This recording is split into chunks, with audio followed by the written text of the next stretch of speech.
देश की आज़ादी में गांधी जी का रोल रहा है। हाँ, गांधी जी का रोल रहा है। उनके साथ मुसलमानों का भी रोल था। नहीं तो सुनिए, गांधी जी का रोल क्या रहा है। गांधी एक अंग्रेजों का दलाल था और गांधी न केवल अंग्रेजों का सेफ्टी वाल था, गांधी मुसलमानों का सेफ्टी वाल था। विकास इस तरह की बातें कर रहे हैं, लड़की पढ़ाओ लड़की बचाओ की बात कर रहे हैं आप, उसमें धर्म की बात। तो लड़की को जब बचाना है तो क्या लव जिहादियों से नहीं बचाना है। आप अब्दुल कलाम पे कुछ बोलना चाह रहे थे। देखिए, अब्दुल कलाम तो एक बहुत बड़ा जिहादी था।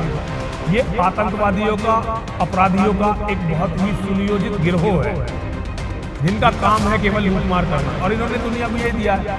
उन्हीं में से एक था अब्दुल कलाम। मतलब आप हिंदुस्तान में रहोगे, तिरंगे को भी क्वेश्चन करोगे। मैं तो हिंदुस्तान को क्वेश्चन करता हूँ भाई, मैं भारत माता को क्वेश्चन करता हूँ। मैं भारत माता में विश्वास नहीं करता।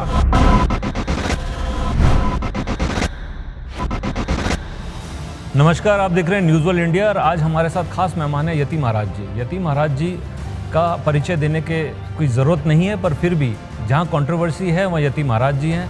और यति महाराज जी को कंट्रोवर्सी जैसे पीछा करती है, इसी तरह से पत्रकार भी आजकल उनके पीछे पीछे ही हैं।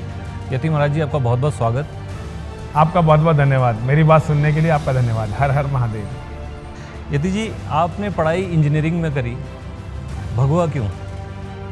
देखिए, ये नियति है।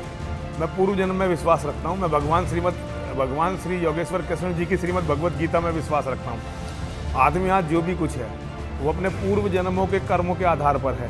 मुझे लगता है कि मेरी नियति में भगवा पहनना था और मैंने भगवा पहन लिया।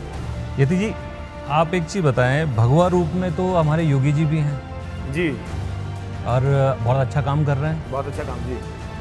और वो सबका साथ और सबका विकास की बात करते हैं।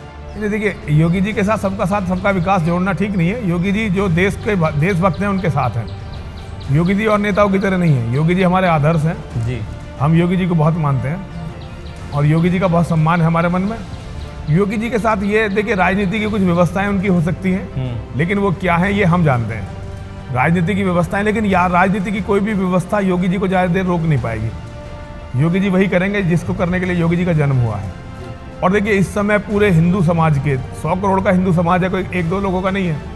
100 करोड़ के हिंदू समाज को यदि किसी से आशा है, जिसमें एक मैं भी हूँ, मैं भी उन 100 करोड़ लोगों में से हूँ, जिन्हें अगर किसी से आशा है तो एकमात्र आशा अब योगी आदित्यनाथ जी महाराज से है। और एक बात और मान लीजिए आप, अगर योगी जी महाराज से उनकी आशा टूटी तो ये हिंदू समाज के लिए बहुत बुरा होगा, योगी जी के लिए भी बुरा होगा। जो नेता अपने समाज की आशाओं को तोड़ देते हैं उनके लिए कभी शुभ नहीं होता। जैसे गांधी है, गांधी हिंदुओं का नेता था। गांधी ने हिंदुओं का नेता बनने के बाद वो सबका विकास सबका विश्वास जो आपकी थ्योरी है उस पर चला। आज दुनिया में कोई भी गांधी को अच्छा नहीं मानता। 2-4 नेताओं को आप छोड़ दें, अगर आप आम किसी भी हिंदू से पूछें, एक सर्वे करवा के देख लीजिए, तो लोग इतनी घृणा रावण से नहीं करते, लोग इतनी घृणा दुर्योधन से नहीं करते, हिंदू जितनी घृणा गांधी से करते हैं। ऐसे जो भी लोग गांधी के रास्ते पर चले वो हो सकता है बड़े सत्ताधीश बन जाए। आप बहुत बड़ी बात कह रहे हैं, लेकिन मैं सच बोल रहा हूँ। आप करवा के देख लीजिए, आप सर्वे करवा लो ना। देखो, 4 संसद में बैठे हुए 4 न लगो आप कि वो गांधी के बारे में क्या सोचते हैं, तो वो तो इसकी शपथ लेंगे कि जी गांधी भगवान से भी बड़ा था, होते बता देंगे। लेकिन आप आम जनता से जब आम हिंदू से पूछेंगे तो वो आपको बताएंगे कि वो गांधी के बारे में क्या सोचते हैं। देश की आज़ादी में गांधी जी का रोल रहा है। हाँ, गांधी जी का रोल रहा है। उनके साथ मुसलमानों का भी रोल था। नहीं तो सुनिए, गांधी जी का रोल क्या रहा है। गांधी एक अंग्रेजों का दलाल था जो स्वतंत्रता संग्राम को कभी भी ठीक से होने नहीं देना चाहता था। देखिए, एक तो हिंदुओं को अपने दिमाग से निकालना पड़ेगा कि हिंदुओं ने लड़के आज़ादी ली है। हिंदुओं की लड़ाई थी, कुछ दिलेर लोग थे जो लड़ रहे थे, लेकिन उसका कोई फर्क नहीं पड़ रहा था। ये यूरोप का अपना इंटरनल मैटर था। अंग्रेज कमजोर हो गया था यूरोप में, उसे हिंदुस्तान छोड़ना पड़ा। वरना भारत की स्वतंत्रता संग्राम में चाहे कोई कितना ही बड़ा योद्धा हो, उसने छोटा मोटा असर डाला है। भगत सिंह ने जरूर असर डाला, भगत सिंह के बाद नेताजी सुभाष चंद्र बोस ने जरूर असर डाला, वैचारिक रूप से इस क्रांति पर वीर सावरकर ने असर डाला। गांधी तो केवल एक सेफ्टी वाल्व था अंग्रेजों का। जहां भी कहीं बड़ी लड़ाई होने जाती थी गांधी वहां पहुंच जाता था। और गांधी न केवल अंग्रेजों का सेफ्टी वाल्व था, गांधी मुसलमानों का सेफ्टी वाल्व था इस देश में। केवल गांधी और नेहरू जैसे गद्दारों के कारण आज 100 करोड़ की कम्युनिटी के पास अपना देश कहने के लिए 1 इंच जगह नहीं है, 1 इंच जगह। तो आपका कहने का मतलब है कि मुसलमानों को कोई अहम रोल नहीं है आज़ादी में? नहीं, आज़ादी में मुसलमानों को कोई अहम रोल था ही नहीं। कहाँ था अहम रोल? ये जिसे खिलाफत आंदोलन को आप आज़ादी की लड़ाई कह देते हैं, ये तो उनका अपना इंटरनल एक अपनी उनकी एक संप्रदाय की लड़ाई थी, मजहबी लड़ाई थी। इसका आज़ादी से क्या लेना? और अंग्रेजों के साथ मुसलमान कंफर्टेबल थे, कहाँ लड़ाई लड़ी है? एक अशफाकुल्ला खान को छोड़ दो आप, बाकी वो झूठा सच्चा इतिहास टीवी पर बैठकर गाते रहते हैं कि हमने ये लड़ाई कर, कहाँ लड़ाई लड़ी? और अंग्रेजों से लड़ने लायक औकात नहीं थी, कभी भी मुसलमान की औकात अंग्रेज से लड़ने लायक नहीं हुई है। अंग्रेज से तो हिंदू ही लड़ लिया। असल में क्या, देखिए मुसलमानों को आप पूरी दुनिया में देख लो, आज भी वो कहीं अंग्रेज से नहीं लड़ पा रहे, या यूरोपियन नस्ल से वो लड़ नहीं पा रहे हैं, और वो हर जगह बर्बाद हो रहे हैं। हाँ, ये जरूर है, लड़ने का कोशिश कर रहे हैं, वो लोग जिहाद करते हैं, हर जगह करते हैं, लेकिन वो लड़ नहीं पा रहे। आप जो बात कर रहे हैं ना, वो चंद मुसलमानों की वजह से आपने अपनी धारणा बना रखी। नहीं, ये सच है। इतिहास पे एक बहुत गहन शोध की जरूरत है। देखिए मैंने जो आप इस बात को कह रहे हो, तो आपको सरकार क्यों नहीं सपोर्ट करती इस बात को? सरकार की है तो सरकार की प्रॉब्लम है, मेरी प्रॉब्लम थोड़ी है। हिंदुस्तान में आपकी बात को फिर सपोर्ट होना चाहिए था। हाँ, सपोर्ट है, बच्चों में मेरी सपोर्ट है। आप कल देखना, जब मैं, देखिए आज दिक्कत क्या है भैया जी, मैं अकेला हूं जो अपनी बात इतनी दृढ़ता से कह रहा हूं, बाकी कोई भी विचारक आपको इस बात को कहता नहीं मिलेगा। लेकिन एक विचार के लिए 10 साल, 20 साल, 25 साल, 30 साल, 50 साल व्यक्ति के लिए हो सकता है बहुत बड़ी हो, लेकिन एक विचार के लिए बहुत छोटी वो है। पिछले 1400 साल में अकेला एक सन्यासी उठा जिसने इस्लाम का एनालिसिस किया और दुनिया को यह बताया कि इस्लाम धरती का कैंसर है, जब तक ये कैंसर धरती से समाप्त नहीं होगा तब तक धरती पर शांति नहीं रहेगी। तो 1400 साल का आप क्या समझते हैं कि जो काम 1400 साल में नहीं हुआ केवल 2-4 साल में हो जाएगा? लेकिन अभी मुझे मरने दीजिए, अभी जिहादियों की गोली मुझे लगने दीजिए, या जिहादी जैसे भी मुझे मारे, उसके बाद नरसिंह आनंद का विचार आपको दुनिया के हर आदमी के मन में मिलेगा। आदमी के, किसी भी आदमी की विचारधारा उसकी मृत्यु। आपका कहने का मतलब सारे मुसलमान जिहादी हैं? सारे मुसलमान जिहादी मैं ये नहीं कह सकता, लेकिन जो मोहम्मद में विश्वास करते हैं और जो कुरान में विश्वास करते हैं वो जिहादी हैं, और वो धरती के लिए खतरनाक है। आपने कुरान भी पढ़ी है? पूरी कुरान थोरो पढ़ी है। मोहम्मद का जीवन मैंने थोरो पढ़ा है, और मैंने मोहम्मद का जीवन ऐसा नहीं कि किसी हिंदू ने लिख दिया वो पढ़ा है, मैंने मोहम्मद का जीवन वो पढ़ा है जो मुसलमानों ने और ईसाइयों ने लिखा है, और उसी के बेस पर मैं बात करता हूं। तो देखिए मैं ये नहीं कह रहा, मैंने कभी नहीं कहा कि सारे मुसलमानों में ऐसे भी लोग हैं जिन्होंने कुरान पढ़ी और बताया कि भाई ये गंदगी का ढेर है, इसे मत पढ़ो। अली सीना जैसे लोग हैं। मन में ये विचार आए कब से?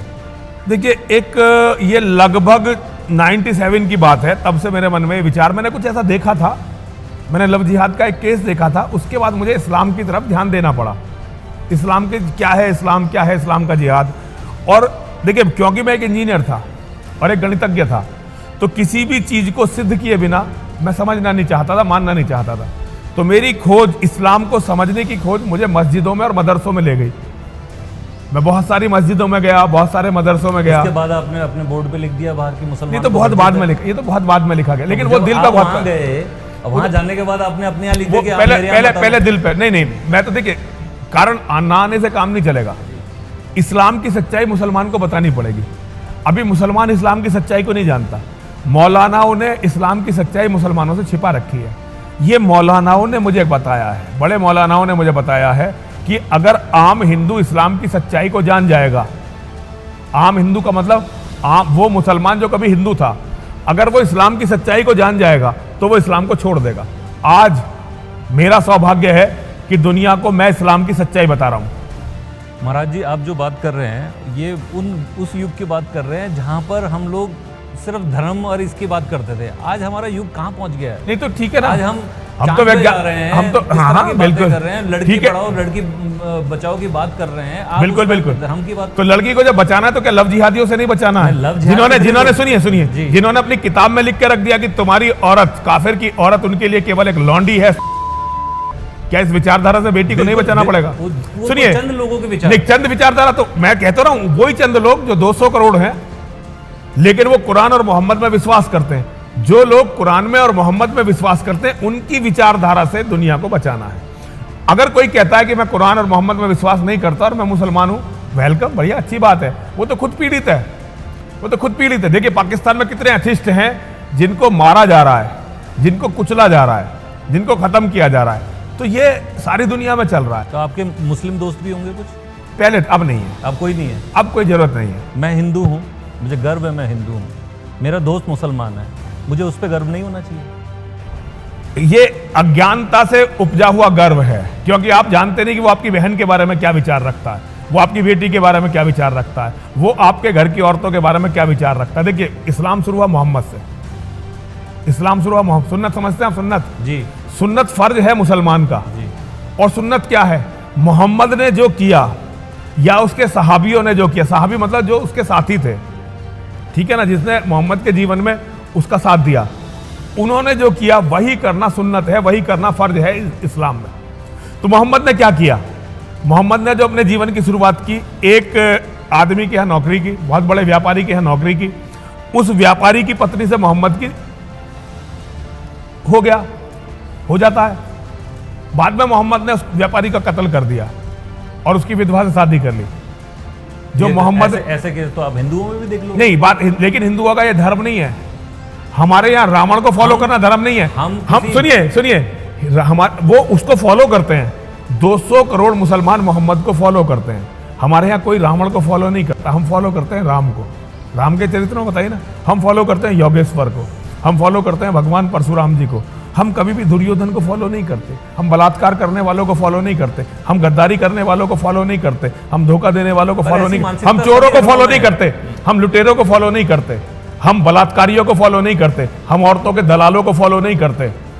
हम फॉलो करते हैं भगवान को, हम फॉलो करते हैं मर्यादा पुरुषोत्तम को। अब बताइए आप। महाराज जी, आपने तो सारी बातें बेबाकी से बोल रहे हो। अब आपके तो सुरक्षा है, सब कुछ है।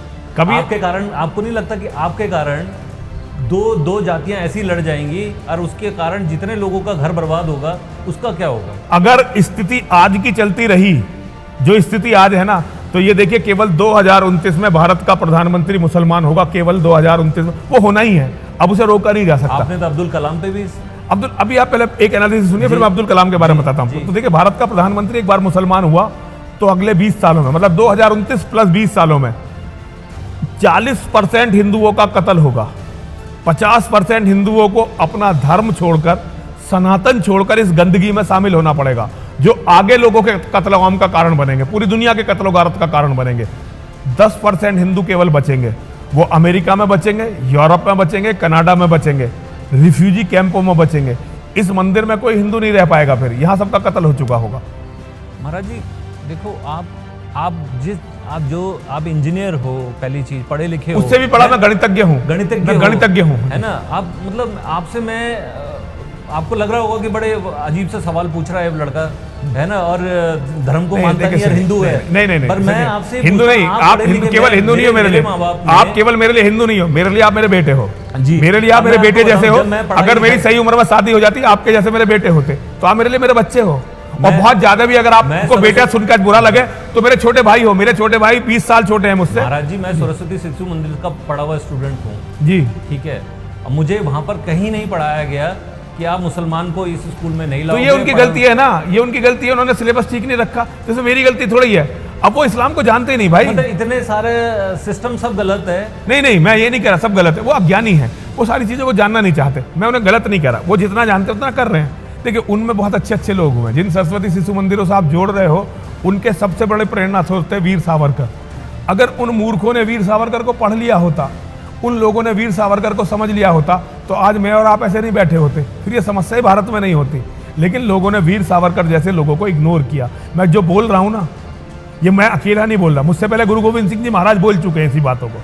उन्होंने कहा कि भाई, एक आदमी पहले अपने हाथ को जो है वो तेल की कढ़ाई में डाल दे, ठंडे तेल की कढ़ाई में, फिर उस हाथ को तिल की बोरी में डाल दे। इतनी भी कसम अगर मुसलमान खाए, जितने तिल उसके हाथ में चिपक जाए, उतनी भी कसम यदि मुसलमान खाए, तो किसी हिंदू को मुसलमान का विश्वास नहीं करना चाहिए। ये गुरु गोविंद सिंह जी महाराज कहकर गए हैं।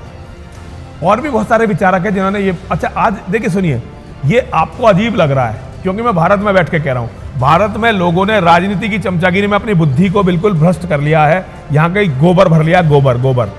आप रॉबर्ट स्पेंसर को सुनिए, आप आज लंदन में बैठे हुए विचारकों को सुनिए, उनके विचार मुझसे भी ज्यादा, हालांकि ये दूसरी बात है कि उनके विचार मेरे विचारों से प्रेरित होकर ऐसे हुए हैं। आज दुनिया में बहुत सारे लोग हैं जिन्होंने मेरे आंकड़ों पर विश्वास किया और पूरी दुनिया को बताने लग रहे हैं कि इस्लाम क्या है। ये मेरा दुर्भाग्य है कि हिंदू उनमें कम है, लेकिन दूसरी कौमों के जैसे ईसाइयों में, यहूदियों में, बौद्धों में ऐसे बहुत सारे लोग हैं जो मेरे विचारों को फॉलो करके। धर्म का प्रचार करना बुरी बात नहीं है। और अधर्म के बारे में बताना। धर्म के बारे में बताना धर्म क्या है? पहले एक मिनट आप सभी लोगों को कटघरे में खड़े करना नहीं, मैं सबको नहीं कर रहा। मैं केवल देखिए, मैं सबको कभी कटघरे में नहीं खड़ा करता। मैं केवल उनको कटघरे में कर रहा हूं जो मोहम्मद और कुरान में विश्वास करते हैं। सबको नहीं कटघरे में कर रहा हूं।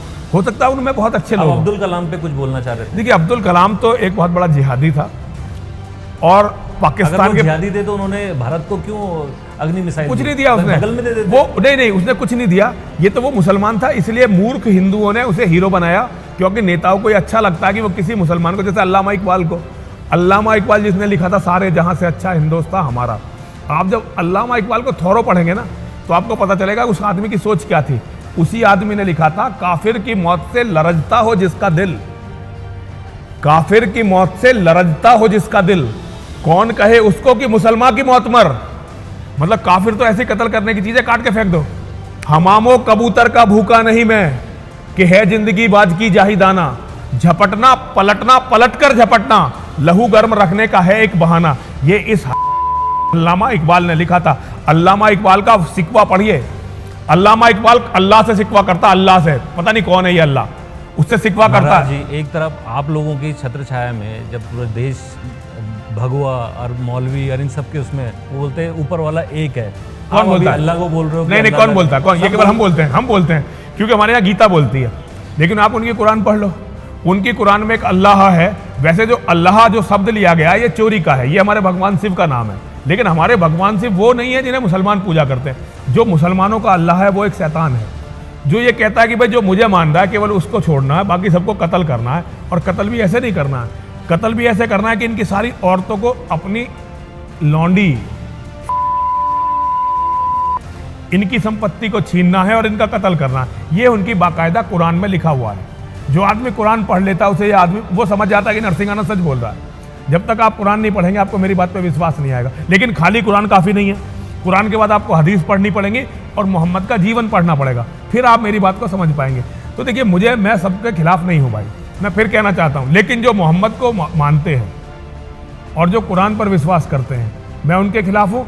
और उनका जो अल्लाह है वो कोई शैतान है, वो कोई बहुत बड़ी शैतानी शक्ति है, वो सबका नहीं हो सकता। वो केवल उन्हीं का है, उन्हीं की रक्षा करता है, उन्हीं को बढ़ावा देता है, उन्हीं को शक्ति देता है। दूसरों के साथ तो वो बहुत ही बुरा है।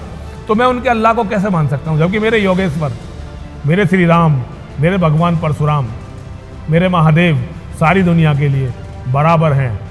आप भगवान शिव को माने तो अभी सनातनी है, भगवान शिव को ना माने तो अभी सनातनी है, भगवान शिव को गाली देने लगे तो अभी सनातनी है। तो इस सिद्धांत को उन लुटेरों के गिरोह के सिद्धांत से तुलना कर। देखिए, मैं इस्लाम को क्या कहता हूँ, मैं जो इस्लाम की सच्चाई समझाऊं, Islam is a organized gang of criminals. ये आतंकवादियों का, अपराधियों का एक बहुत ही सुनियोजित गिरोह है जिनका काम है केवल लूटमार करना। और इन्होंने दुनिया को ये दिया है। उन्हीं में से एक था अब्दुल कलाम, जिसे हमारे नेताओं ने, जिसे हमारे तथाकथित नेताओं ने इतना बड़ा बना के रखा। आप जरा अफजल गुरु से उसके संबंध को जरा गूगल पे सर्च करिए ना, आपको बहुत सारा मटेरियल मिलेगा। और आप DRDO के बड़े वैज्ञानिकों से बात करिए ना, तब पता चलेगा वो था क्या। आप जिस तरह से उनके लिए कह रहे हैं अब्दुल कलाम के लिए, अफजल गुरु से उनके संपर्क करिए, कल आप भी इतिहास बन जाओगे। आपके संपर्क अगर इस तरह से कि हिंदुओं के ये जिहादी थे तो आपको कैसा लगेगा? मैं हिंदुओं का जिहादी नहीं हूँ, लेकिन मैं चाहता हूँ कि आने वाला युग मुझे हिंदुओं के धर्म योद्धाओं के रूप में याद करें। मैं चाहता हूँ कि लोग मुझे याद करें कि एक व्यक्ति था जो धर्म के लिए मिट गया। मेरी कोई महत्वाकांक्षा नहीं है कि मैं अमर हो जाऊं, लेकिन इतनी महत्वाकांक्षा है कि कल को मेरे बच्चे एनालिसिस करें कि नरसिंहानंद सरस्वती एक छोटा सा आदमी था जिसने अपना पूरा जीवन एक विचार को पब्लिक तक पहुंचाने में दिया, बहुत जिद से लड़ा और मिट गया। मतलब मेरी कोई ये महत्वाकांक्षा नहीं है कि लोग मुझे कल एक बड़े आदमी के रूप में जानेंगे। केवल एक ऐसे आदमी के रूप में जानना मैं चाहता हूं, मेरे बच्चे मुझे जाने कि एक व्यक्ति धर्म के लिए लड़ा और मिट गया। बस इतनी महत्वाकांक्षा, इतनी सी इच्छा, इसके सिवा कोई इच्छा नहीं। आपने तिरंगे पे भी क्वेश्चन उठाया था? तिरंगा हमारा नहीं है भाई। ये कहा गया था जब देश आज़ाद हुआ कि भाई तिरंगा इसलिए दिया गया है कि इसमें केसरिया रंग हिंदुओं का, हरा मुसलमानों का, सफ़ेद ईसाइयों का। अरे ये हमारी धरती है भाई, इसमें ये मुसलमान कहाँ से? जब देश का बंटवारा हो गया था तो मुसलमान पाकिस्तान जाने। आप हिंदुस्तान में रहोगे, तिरंगे को भी क्वेश्चन करोगे? मैं तो हिंदुस्तान को क्वेश्चन करता हूँ भाई, मैं भारत माता को क्वेश्चन करता हूँ। मैं भारत माता में विश्वास नहीं करता। मेरा तो सिद्धांत है, माता चे पार्वती देवी, पिता देवो महेश्वरा, बांधवा से भक्ताश्च स्वदेशो भुवंत्रियम, देवादिदेव भगवान महादेव शिव हम सबके पिता हैं, जगज्जननी माँ जगदम्बा हम सबकी माता हैं, दुनिया के तीनों लोक ये हमारा घर है, और दुनिया में जितने भी शिव भक्त हैं हम सब आपस में एक दूसरे के भाई बहन हैं, बंधु बांधव हैं। तो मैं तो बहुत सारी चीज़ों को देखिए मैं नहीं मानता, और मैं इसके लिए सजा भुगतने को तैयार हूँ। अगर संविधान कोई सजा देता दो मुझे, लेकिन मैं अपने विचारों पर अडिग हूँ, और मैं ये जानता हूँ कि एक विचारक को अपने विचारों पर चलते हुए उन विचारों की कीमत चुकानी चाहिए। अब जो भी कीमत होगी मैं दूंगा। महाराज जी, आप जिस तरह से बेबाकी से बोलते हैं, मुझे कहीं ना कहीं लगता है कोई हिडन एजेंडा तो नहीं है आपका? हाँ, हिडन एजेंडा है मेरा। हिडन एजेंडा नहीं, देखिए हिडन एजेंडा कहना गलत बात है, मेरा एजेंडा है, हिडन नहीं है। पूरी धरती से इस्लाम को समाप्त करना, और जो लोग हमारे भाई चले गए दूसरे धर्मों में ना वापस लाना, मेरा ये एजेंडा क्लियर है भाई, इसके सिवा कुछ है नहीं। मैंने जितना आपको बेबाकी से मोहम्मद के बारे में बताया है, आपको पता है इसकी सजा क्या है? आपने कभी तो कुछ सुना होगा इसकी सजा, और उस सजा के लिए ये लोग काफी नहीं है। तो डर लगता है? नहीं, कभी नहीं। सनातनी हूं भाई, योगेश्वर का शिष्य हूं। योगेश्वर, मैं योगेश्वर को भगवान नहीं मानता, लेकिन धरती पर जो पैदा हुए उनमें सबसे बड़े थे योगेश्वर। मैं उनका अनुयायी हूं। मैं योगेश्वर की पूजा नहीं करता, लेकिन मैं अनुयायी योगेश्वर का हूं। पूजा करने में और अनुसरण करने में अंतर है। अनुसरण उनका किया जाता है जो धरती पर रह के गए हैं, और पूजा आपको पता है ये सुरक्षा क्यों है आपकी? ये बच्चों का खेल है भाई। ये मन की, मैं सुरक्षित हूं योगेश्वर के कारण, योगेश्वर की गीता पर कारण। कितने लोग असुरक्षित हो रहे हैं? नहीं, कोई असुरक्षित नहीं, मेरी वजह से कोई असुरक्षित। मेरी वजह से जो आप बात बोल रहे हैं, मेरी वजह से मेरी लाखों बेटियों की इज्जत लुटने से बच जाएगी। मेरा बलिदान हिंदू को जगा देगा। आज नरसिंहानंद एक आदमी है, जिस दिन नरसिंहानंद की हत्या हो जाएगी, नरसिंहानंद एक विचार हो जाएगा। आज अपने जीते जी जिस नरसिंहानंद ने लाखों लोग खड़े कर दिए लड़ने के लिए, जिस दिन मेरा बलिदान होगा उसके बाद करोड़ों मेरे बच्चे लड़ने के लिए खड़े होंगे। मैं शब्द कहां से आ गया सर? मैं शब्द कहां से? आपने गीता पढ़ी? गीता मैंने आपके बराबर तो नहीं पढ़ी, पर मैं इतना जानता हूं कि मैं शब्द का प्रयोग नहीं था। नहीं, ये किसी ने आपको बहका दिया। सनातन व्यक्तिवाचक है, यहाँ व्यक्ति को भेजा जाता है संदेश देने के लिए, सिखाने के लिए।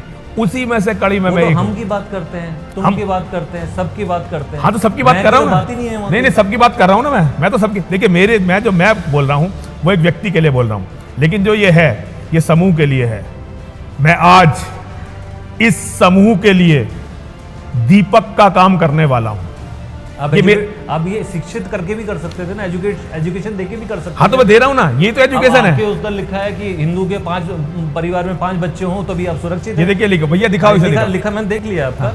आपके 5 बच्चे हों तभी अब उनको एजुकेशन ही नहीं दे पाओगे तो उनको क्या बनाओगे आप आगे चल? क्यों नहीं दे पाएंगे एजुकेशन? क्यों नहीं दे पाएंगे हम एजुकेशन? 2 बच्चे पालना मुश्किल है, 5 की बात करते हैं। क्या बात कर रहे हैं? बच्चे पालना कभी मुश्किल नहीं था। हम जब छोटे से थे, मैं आपको बताऊं, हमारे पिताजी सरकारी नौकर थे, यूनियन लीडर थे। हम किराए के एक मकान में रहते थे, दो कमरे थे उस किराए के मकान में। हम ऊपर की छत पर रहते थे, ठीक है। हम 5 बहन भाई थे, मेरे माता पिता थे, और मेरे 2 चाचा हमारे साथ रहते थे। कभी जगह की कमी नहीं लगी। आज जैसे आपके जैसे बच्चे हैं, मैं उनके घरों में जाके देखता हूँ, 200 गज की कोठी में रह रहे हैं, 50 लाख के 1 करोड़ के फ्लैट में रह रहे हैं। पता चला घर भी, हमारी माँ 2 साड़ियों में रहती थी। 2 साड़ी उसकी रोज के पहनने की, 1-2 साड़ी उसके पास होती थी कहीं आने जाने की। आज औरतों का वार्डरोब खोल कर देखिए, एक औरत के पास 300, 400 कपड़े हैं। एक औरत के पास, हिंदुओं की औरतों के पास, एक हिंदू के पास कई फ्लैट हैं। जी, मैं आपकी बात थोड़ा सा यहाँ काटूंगा। आप पहले तो ये बताइए, आप घर में कितने परिवार में कितने लोग हैं? देखिए इसमें थोड़ा सुरक्षात्मक है, लेकिन मेरा परिवार है, पूरा परिवार है। आप कितने भाई बहन हैं? 5 भाई बहन हैं। 5 भाई बहन। कितने भाई हैं, कितनी बहनें हैं? 1 भाई है, 3 बहनें हैं। 3 बहनें। मुझे ऐसा लगता है, ये पर्सनल वो है मेरा, क्योंकि मेरी भी 3 बहनें हैं और मैं भी अकेला भाई हूँ। जितनी अच्छी से मेरी बहनें मेरे अपने माँ बाप की सुरक्षा और ध्यान रखती होंगी ना, उतना ना आप कर पा रहे हो ना मैं कर पाता। देखो, मैं तो रख ही नहीं पाया बेटा, नहीं रख पाया तो जीवन कहाँ? तो कहाँ हम कौन से वर्ल्ड में जी रहे हैं? नहीं, लेकिन सुनिए, इसमें गलती है ना। आप अकेले बेटे और 2-3 बेटे होते ना तो और अच्छा होता। नहीं होता, नहीं अच्छा होता। जायदाद के लिए लड़ते कहीं? नहीं, कोई नहीं लड़ता। नहीं, सुनिए, नहीं। देखिए, जायदाद के लिए कोई नहीं लड़ता। हिंदुओं के अंदर ये सबसे बड़ी अहंकार की भावना ये आ गई कि हम बच्चों के लिए कुछ करने वाला। किस्मत लिखने वाला वो है, उसने नियति लिखी नरसिंहानंद की। कोर्ट भरे पड़े हैं, सिर्फ हिंदुओं के केसेस से भरे पड़े हैं। वो इसलिए क्योंकि वो देखिए, उसका कारण है, हिंदू समाज जो है इस समय जो है पतन के दौर में है। ये हमारा संक्रमण काल है, जब हम धर्म से दूर हो रहे हैं, अधर्म की तरफ जा रहे हैं। और उसका सबसे बड़ा कारण है परिवार, जो फैमिली बॉन्डिंग है ना, उसका कमज़ोर होना। पैसे की कमी उसका कारण नहीं है। जो मेरी माँ, मैं आज अपनी माँ को याद करता हूँ, मेरी माँ को गए हुए लगभग 15 साल हो गए। मैं आज अपनी माँ को जब याद करता हूँ तो एक ऐसी महिला जिसने पूरा जीवन मेरे पिता के प्रति बड़ा समर्पित होकर बिताया। हम लोगों के पास ज़्यादा पैसे थे ही नहीं, हम 5 बहन भाई थे, पिताजी की छोटी सी नौकरी थी, कुछ था ही नहीं ऐसा। लेकिन मेरी माँ जो मेरे पिता के प्रति समर्पित थी। तो माँ ने कभी बोला कि क्या इसका नाम हिंदू के लिए ऐसा रखना? हाँ, मेरी माँ ने बोला, मेरी माँ ने बोला, मेरी माँ ने बोला। मेरी माँ के पास जब लोग जाते थे और ये कहते थे कि भैया ये तुम्हारा, कि बहन जी तुम्हारा बेटा जो है ये इस तरह मुसलमानों के खिलाफ बोलता है, किसी दिन इसे मुसलमान मार देंगे, तो मेरी माँ ने हमेशा जो कहा वो मेरे लिए जीवन में मतलब उसे भूल नहीं सकता। मेरी माँ ने कहा हाँ ये तो पागल हो गया है, लेकिन भैया ये है कि मुसलमान बढ़ तो बहुत रहे हैं और ये खतरा है सबके लिए। अच्छा है हमारा बेटा लड़ रहा है, ये मर जाएगा तो इसके बच्चों को तो हम पाल भी लेंगे। अगर कोई और इनसे लड़ता हुआ मरा, पता नहीं उसके बच्चे पलेंगे या नहीं पलेंगे। तो ये मेरी माँ ने मुझे बोला था। मेरी माँ जो है एक बहुत ही दिव्य महिला थी। आज मैं जो कुछ भी हूँ केवल अपनी माँ के कारण। दिव्य माँ शब्द ही अपने आप में दिव्य है। सबकी माँ दिव्य है, सबकी माँ दिव्य है। तो जैसे माँ के लिए हिंदू की हो, सबकी माँ दिव्य है। देखिए इसमें हिंदू मुसलमान की बात नहीं है, सभी के लिए है, जानवरों की भी माँ। देखिए सुनिए, माँ के लिए जैसे अपना बेटा बहुत अच्छा है, ऐसे ही हर बेटे के लिए माँ दिव्य है, इसमें कोई शक नहीं है। और मैं दुनिया की हर माँ का सम्मान करता हूँ और मेरा धर्म मुझे यही सिखाता है। मेरे यहाँ देवी भागवत में मेरी माँ ने मुझे बताया है कि दुनिया में जितनी भी नारियाँ हैं वो सब मेरा ही स्वरूप है। इसीलिए मैं चाहता हूँ कि अरब की इस जाहिल जंगली विचारधारा से, लुटेरों की इस विचारधारा से, कातिलों की इस विचारधारा से दुनिया की हर औरत को सुरक्षित किया जाए। दुनिया की हर औरत को सुरक्षित किया जाए। केवल हमारी औरतें नहीं, केवल मेरे परिवार की औरतें नहीं, केवल हिंदुओं की औरतें नहीं, दुनिया में सभी की औरतों को इस विचारधारा से सुरक्षित किया जाए, ये मेरे मन में इच्छा है। ठीक है महाराज जी, आज आपका समय लिया हमने, बहुत बहुत धन्यवाद। और आपने बड़े बेबाकी से अपने सारे सवालों का जवाब दिया। फिर भी हम अपनी सलाह आपको देते जाएंगे कि थोड़ा सा आप लोगों को भ्रमित ना करें। नहीं देखिए, मैं भ्रमित नहीं कर रहा। देखिए, अगर सच से अपने एजेंडा के पीछे लोगों को, अगर लोग सच से भ्रमित हो रहे हैं तो ऐसे लोगों का तो फिर भ्रमित हो जाना ही ठीक है। सच से कोई भ्रमित नहीं होता। सच जो है सूर्य की तरह है। ये हम दोनों का ये चलता रहेगा विचारों की कोई नहीं, वो आप बिल्कुल चिंता ना करें। देखिए, मैं आप कुछ भी कहें मेरे बारे में, मैं आपको हमेशा अपना बच्चा मानूंगा। जी और मैं, आप हमेशा मेरे लिए बच्चों की तरह रहेंगे। कोई भी हिंदू मेरे लिए, ये तो मैं मान सकता हूँ कि वो दिग्भ्रमित हो गया है, लेकिन मैं ये नहीं मान सकता कि वो मेरा शत्रु हो सकता है। कोई भी हिंदू, हमारे यहाँ नियम है, हमारे यहाँ जैसे लोग आते हैं तो मैं उनसे कहता हूँ किसी को भी ये देखने की जरूरत नहीं है कि वो कौन है, बस ये देख लो कि मुसलमान तो नहीं है। अगर वो मुसलमान नहीं है तो हमारे लिए कोई खतरा नहीं है, चाहे वो मेरा कत्ल करने का, कोई दिक्कत नहीं है। हिंदू के हाथों कत्ल होना भी गौरव की बात है, मुसलमान के हाथों कत्ल होना भी मतलब हिंदू आपका कत्ल कर दे तो हिंदू सब कुछ ठीक है? नहीं, कोई बात नहीं, अपने बच्चे कर देते हैं, हो जाता है, गलती हो जाती है। सुनिए, चलिए महाराज जी, आपका बहुत बहुत धन्यवाद।